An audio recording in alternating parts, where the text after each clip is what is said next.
Study with ಪರಶುರಾಮ್ಗೆ ಸ್ವಾಗತವನ್ನು ಕೊಡ್ತೀನಿ. SSLCಯ FA3 ಪರೀಕ್ಷೆ 2022-23ರಲ್ಲಿ ಇವತ್ತು ಸಮಾಜ ವಿಜ್ಞಾನ ವಿಷಯದ ಮಾದರಿ ಪ್ರಶ್ನೆ ಪತ್ರಿಕೆಯನ್ನು ಹಾಕ್ತಾ ಇದ್ದೀವಿ. ಸೊ ಆಲ್ರೆಡಿ ಹಿಂದಿಯಲ್ಲಿನೂ ಕೂಡ ಒಂದು FA3 ಮಾಡೆಲ್ ಕ್ವಶನ್ ಪೇಪರನ್ನು ಹಾಕಿದ್ದೀವಿ. ಯಾರು ನೋಡಿಲ್ಲಲ್ಲ ಅವರು ನೋಡ್ಬೋದು. ಸೊ ದಯಮಾಡಿ ವಿಡಿಯೋವನ್ನು ಲೈಕ್ ಮಾಡಿ, ನೀವು ಬಳಸ್ತಕ್ಕಂಥ ಸೋಷಿಯಲ್ ಮೀಡಿಯಾ ಪ್ಲಾಟ್ಫಾರ್ಮ್ಗಳಲ್ಲಿ ಶೇರ್ ಮಾಡಿ. ಫಸ್ಟ್ ಟೈಮ್ ನೀವು ವಿಡಿಯೋವನ್ನು ವಾಚ್ ಮಾಡ್ತಿದ್ರೆ ಸೊ ಚಾನಲನ್ನು ಸಬ್ಸ್ಕ್ರೈಬ್ ಜೊತೆಗೆ ಬೆಲ್ ಐಕಾನನ್ನು ಅವಶ್ಯವಾಗಿ ಒತ್ತಿ. ಸೊ ವಿಡಿಯೋಗಳನ್ನು ಲೈಕ್ ಶೇರ್ ಮಾಡಬೇಕು. ಹಿಂದಿನ ವಿಡಿಯೋಗಳನ್ನು ನೋಡದಿದ್ರೆ ವಿಡಿಯೋದ ಡಿಸ್ಕ್ರಿಪ್ಷನ್ ಬಾಕ್ಸ್ನಲ್ಲಿ ನೋಡಿ, ನಿಮಗೆ ಕ್ವಶನ್ ಪೇಪರ್ಸ್ಗಳು ಸಿಗ್ತವೆ. ಹಿಂದಿ, ಸಮಾಜ ವಿಜ್ಞಾನದ ಎಲ್ಲ ಪಾಠಗಳ ಕ್ವಶನ್ ಆನ್ಸರ್ಸ್ಗಳನ್ನ ಹಾಕ್ತಿದ್ದೀವಿ. ವಿಡಿಯೋದ ಡಿಸ್ಕ್ರಿಪ್ಷನಲ್ಲಿ ಪ್ಲೇಲಿಸ್ಟ್ ಲಿಂಕ್ಗಳಿದ್ದಾವೆ. ನಮ್ಮ ಚಾನಲ್ನಲ್ಲಿ ನಾವು NMS ವಿಷಯದ ಸಮಾಜ ವಿಜ್ಞಾನ ಮತ್ತು ವಿಜ್ಞಾನ ವಿಷಯದ ವಿಡಿಯೋಗಳನ್ನು ಹಾಕ್ತಾ ಇದ್ದೀವಿ. ನಿಮ್ಮ ಎಲ್ಲ FASC ಎಕ್ಸಾಮ್ ಕ್ವಶನ್ ಪೇಪರ್ಗಳನ್ನು ಸಹಿತ ಪೋಸ್ಟ್ ಮಾಡ್ತಿದ್ದೀವಿ. ಏನಾದರೂ ಡೌಟ್ ಅನಿಸಿದರೆ ಕಮೆಂಟಲ್ಲಿ ಅನಿಸಿಕೆಗಳನ್ನು ಪೋಸ್ಟ್ ಮಾಡಿ. ಸೊ ಮೋಸ್ಟ್ ಇಂಪಾರ್ಟೆಂಟ್ ಏನಪ್ಪ ಅಂತಂದರೆ, ನಮ್ಮದೇ ಒಂದು ಟೆಲಿಗ್ರಾಮ್ ಗ್ರೂಪ್ ಇದೆ, ಸ್ಟಡಿ ವಿತ್ ಪರಶುರಾಮ್ ಅಂತ.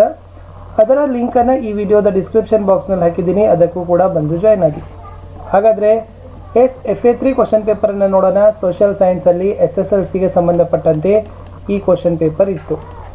ನಾವು FA3ಗೆ SSLCಯಿಂದ ಯಾವೆಲ್ಲ ಪಾಠಗಳನ್ನು ಆಯ್ಕೆ ಮಾಡಿದ್ದೀವಿ ಅನ್ನೋದನ್ನು ನೋಡೋಣ. 17ನೇ ಪಾಠ ಭಾರತದ ಪ್ರಥಮ ಸ್ವಾತಂತ್ರ್ಯ ಸಂಗ್ರಾಮ 1857. 18ನೇ ಪಾಠ ಸ್ವಾತಂತ್ರ್ಯ ಹೋರಾಟ. 21ನೇ ಪಾಠ ಜಾಗತಿಕ ಸವಾಲುಗಳು ಹಾಗೂ ಭಾರತದ ಪಾತ್ರ. 23 ಸಾಮೂಹಿಕ ವರ್ತನೆ ಮತ್ತು ಪ್ರತಿಭಟನೆಗಳು. 25 ಭಾರತದ ಭೂಬಳಕೆ ಮತ್ತು ಕೃಷಿ. 26 ಭಾರತದ ಖನಿಜ ಮತ್ತು ಶಕ್ತಿ ಸಂಪನ್ಮೂಲಗಳು. 30ನೇ ಪಾಠ ಗ್ರಾಮೀಣಾಭಿವೃದ್ಧಿ. 32ನೇ ಪಾಠ ಹಾಗೂ ಕಡೆಯ ಒಂದು ಪಾಠ ತೆಗೆದುಕೊಂಡಿದ್ದು ಉದ್ಯಮಶೀಲತೆ ಅಂತಕ್ಕಂಥ ಪಾಠ. ಸೊ ಇಷ್ಟು ಪಾಠಗಳ ಮೇಲೆ ನಾವೇನು ಮಾಡಿದ್ದೀವಿ, SSLCಯ ಸಮಾಜ ವಿಜ್ಞಾನದಲ್ಲಿ FA3ಕ್ಕೆ ಸಂಬಂಧಪಟ್ಟಂತೆ ಒಂದು 20 ಅಂಕಗಳ 1 ಗಂಟೆಯ ಪ್ರಶ್ನೆ ಪತ್ರಿಕೆಯನ್ನು ಸಿದ್ಧವನ್ನು ಪಡಿಸಿದ್ದೀವಿ. ಇಲ್ಲಿ ಕೇಳಿರ್ತಕ್ಕಂಥ ಎಲ್ಲ ಕ್ವಶನ್ಗಳು ಮೋಸ್ಟ್ ಇಂಪಾರ್ಟೆಂಟ್ ಇದ್ದಾವೆ. ನಿಮ್ಮ ಆ್ಯನ್ಯುವಲ್ ಎಕ್ಸಾಮಿನೇಷನ್ಗೆ ಬರ್ತಕ್ಕಂಥ ಹಿಂದಿನ ವರ್ಷದಲ್ಲಿ ಬಹಳಷ್ಟು ಬಾರಿ ಪುನರಾವರ್ತನೆ ಆಗಿರ್ತಕ್ಕಂಥ ಕ್ವಶನ್ಸ್ಗಳನ್ನು ನಾವು ಸ್ಥಾನ ಕೊಟ್ಟಿದ್ದೀವಿ. ಮತ್ತು ಕ್ವಶನ್ ಪೇಪರ್ ನೋಡಿದರೆ ವಿದ್ಯಾರ್ಥಿಗಳು ಖಂಡಿತವಾಗಿ ಉತ್ತರಗಳನ್ನು ಕೊಡ್ತಾರೆ ಅನ್ನೋದನ್ನು ಉದ್ದೇಶವನ್ನು ಕೂಡ ನಮ್ಮ ತಲೆಯಲ್ಲಿ ಇಟ್ಕೊಂಡು ಪ್ರಶ್ನೆಗಳನ್ನು ಹಾಕಿದ್ದೀವಿ. ನೋಡೋಣ ಪ್ರಶ್ನೆ ಪತ್ರಿಕೆ ಏನು ಅಂತ. ಪ್ರಶ್ನೆ ಪತ್ರಿಕೆ ತರಗತಿ 10 ವಿಷಯ ಸಮಾಜ ವಿಜ್ಞಾನ, ಅಂಕ 20, ಅವಧಿ 1 ಗಂಟೆ. ಮುಖ್ಯ ಪ್ರಶ್ನೆ ಒಂದಿದೆ ನೋಡಿ.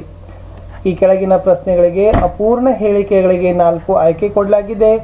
ಅವುಗಳಲ್ಲಿ ಸೂಕ್ತವಾದ ಉತ್ತರ ಆರಿಸಿ ಅದರ ಕ್ರಮಾಕ್ಷರದೊಂದಿಗೆ ಬರೆಯಿರಿ ಅಂತ 2 ಪ್ರಶ್ನೆ ಕೇಳಿದ್ದೀವಿ. 1 ಅಂಕ ಇದ್ದಾವೆ, ಒಟ್ಟು 2 ಅಂಕ. ಅಂದರೆ ಪ್ರಶ್ನೆನೂ ಇರ್ಬೋದು ಅಥವಾ ಅಪೂರ್ಣ ಹೇಳಿಕೆಗಳ ಸಹಿತ ಇರ್ಬೋದು. ಅದನ್ನು ಸೂಕ್ತವಾಗಿರ್ತಕ್ಕಂಥ ಉತ್ತರಗಳಿಂದ ಪೂರ್ಣವನ್ನು ಮಾಡಬೇಕು. ಪ್ರಶ್ನೆ 1 ಬಂತು.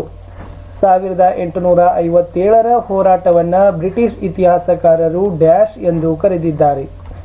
1857ರ ದಂಗೆಗೆ ಆಂಗ್ಲ ಇತಿಹಾಸಕಾರರು, ಬ್ರಿಟಿಷ್ ಇತಿಹಾಸಕಾರರು ಏನಂತ ಕರೆದಿದ್ದಾರೆ? A ಭಾರತದ ಪ್ರಥಮ ಸ್ವಾತಂತ್ರ್ಯ ಸಂಗ್ರಾಮ, B ಉಗ್ರ ದಂಗೆ, D ಸಿಪಾಯಿ ದಂಗೆ, D ಭಾರತ ಬ್ರಿಟಿಷ್ ದಂಗೆ. ಯಾವ ಉತ್ತರ ಸರಿ ಅನ್ನೋದನ್ನು ಕ್ರಮಾಕ್ಷರದೊಂದಿಗೆ ಬರೆದ್ರೆ 1 ಅಂಕ ಸಿಗ್ತದ. ಪ್ರಶ್ನೆ 2, ಮಾನವ ಹಕ್ಕುಗಳ ದಿನವನ್ನು ಡ್ಯಾಶ್ ರಂದು ಆಚರಿಸುತ್ತೇವೆ? A December 1, B November 1, C December 10, D November 10. So ಯಾವಾಗ ಮಾನವ ಹಕ್ಕುಗಳ ದಿನ ಆಚರಿಸ್ತೀವಿ ಅನ್ನೋದನ್ನು ಬರೆದ್ರೆ 1 ಅಂಕ ಇತ್ತು. ಇನ್ನು ಇಷ್ಟು ಬಿಟ್ಟ ಸ್ಥಳ ಮಾದರಿ 2 ಪ್ರಶ್ನೆಗಳು ಮುಗಿದು. ಇನ್ನು ಈ ಕೆಳಗಿನ ಪ್ರತಿಯೊಂದು ಪ್ರಶ್ನೆಗೂ ಒಂದೊಂದು ವಾಕ್ಯದಲ್ಲಿ ಉತ್ತರಗಳನ್ನು ಬರೆಯಿರಿ. ಇನ್ನು ಮುಂದೆ ನಾವು ಕೇಳಿರ್ತಕ್ಕಂಥ 2 ಪ್ರಶ್ನೆಗಳಿದ್ದಾವೆ.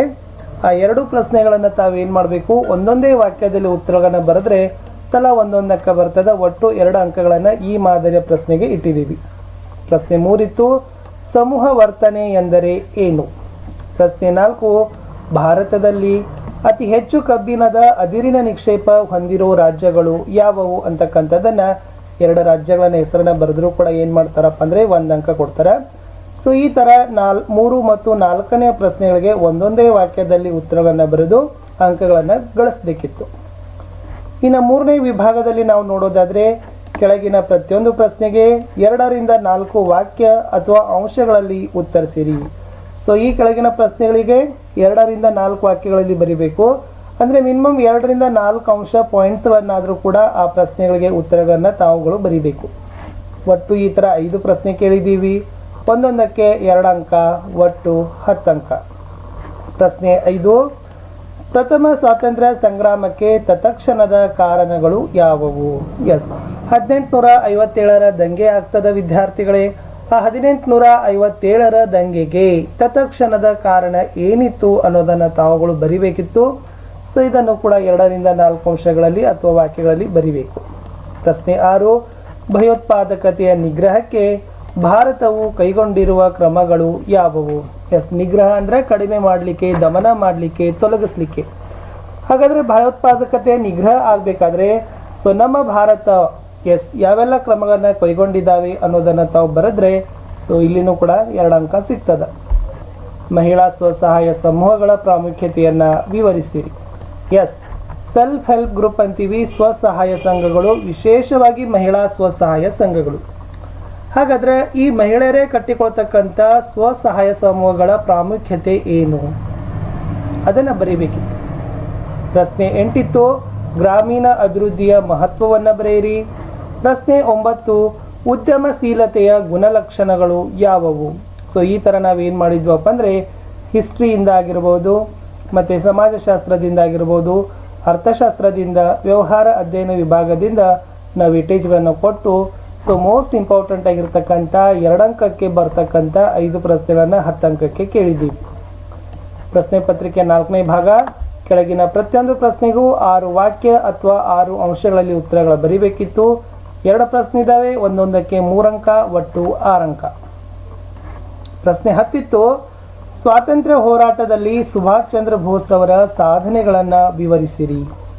ಎಸ್, ಫ್ರೀಡಮ್ ಫೈಟರ್ ಸ್ವಾತಂತ್ರ್ಯ ಹೋರಾಟ ಇದೆ. ಆ ಸ್ವಾತಂತ್ರ್ಯ ಹೋರಾಟದಲ್ಲಿ ವಿಶೇಷವಾಗಿ ನಮಗೆ ಏನು ಬೇಕಪ್ಪ ಅಂದರೆ ಸುಭಾಷ್ ಚಂದ್ರ ಬೋಸ್ರವರ ಸಾಧನೆಗಳು.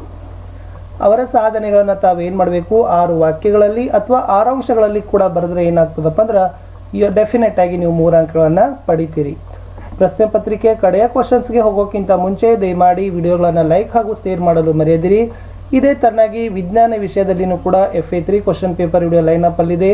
ಆಲ್ರೆಡಿ ಫಸ್ಟ್ ಹಿಂದಿ ವಿಡಿಯೋ ಯಾರು ನೋಡಿಲ್ಲಲ್ಲ, ಇದೇ ವಿಡಿಯೋದ ಡಿಸ್ಕ್ರಿಪ್ಷನ್ ಬಾಕ್ಸ್ನಲ್ಲಿ FA ಎಕ್ಸಾಮ್ ಕ್ವಶನ್ ಪೇಪರ್ ಅಂತ ಲಿಂಕಲ್ಲಿ SSLC Hindi FA3 exam question paper ಅಂತ ಇದೆ, ಅದನ್ನು ನೋಡ್ಕೊಳ್ಬೋದು. ಅಲ್ಲಿನೂ ಕೂಡ ಹಿಂದಿಯಲ್ಲಿ ಮೋಸ್ಟ್ ಇಂಪಾರ್ಟೆಂಟ್ ಆಗಿ ಬರುವ ಕ್ವಶನ್ಸ್ಗಳನ್ನು ನಾವು ಏನು ಮಾಡಿದ್ದೀವಿ, ಪೋಸ್ಟನ್ನು ಮಾಡಿದ್ದೀವಿ. ಎಸ್, ಲಾಸ್ಟ್ ಕ್ವಶನ್ ಇತ್ತು ಪ್ರಶ್ನೆ ಸಂಖ್ಯೆ 11ರಲ್ಲಿ. ಭೂ ಬಳಕೆ ಎಂದರೇನು? ಭೂ ಬಳಕೆಯ ಮೇಲೆ ಪ್ರಭಾವ ಬೀರುವ ಅಂಶಗಳು ಯಾವುವು? ಇದು ಭೂಗೋಳಶಾಸ್ತ್ರದ ವಿಭಾಗದ ಪ್ರಶ್ನೆ ಇತ್ತು.